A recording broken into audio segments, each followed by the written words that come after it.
మనిషి జీవితంలో అప్పు అనేది ఎంత పెద్ద మేజర్ రోల్ ప్లే చేస్తుంది అంటే చివరికి రాత్రిపూట కూడా ప్రశాంతంగా నిద్రపోయే టైంలో కూడా కొన్ని గంటల పాటు దీని గురించి ఆలోచించడానికే టైం సరిపోతుంది.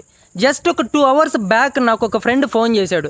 బ్రో, నాకు ఒక 20 లక్షలు అప్పు ఉంది బ్రో, నేను ఒక వేరే ఫ్రెండ్ని నమ్మి ఇన్వెస్ట్మెంట్ కోసమని ఇచ్చాను, ఇప్పుడు వాడు ప్లేట్ ఫిరాయించాడు బ్రో, ఇప్పుడు ఏం చేయాలో అర్థం కావట్లేదు. చిన్నప్పుడు 8 గంటలు హ్యాపీగా తినేసి 9 గంటలకు నిద్రపోయి రాత్రిళ్ళు 12-1 గంటకి సుస్సుపోసుకునేదానికి లేచేవాళ్ళం బ్రో.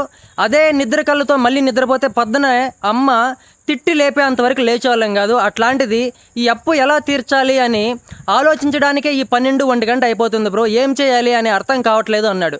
నేను అప్పు చేసేటప్పుడు అప్పు ఇచ్చేటప్పుడు భయం లేనిది తీర్చడానికి ఎందుకు భయపడతావు, నేను ఒక పని చెప్తాను చెయ్యి అన్నాను. ఏంటో చెప్పు అన్నాడు.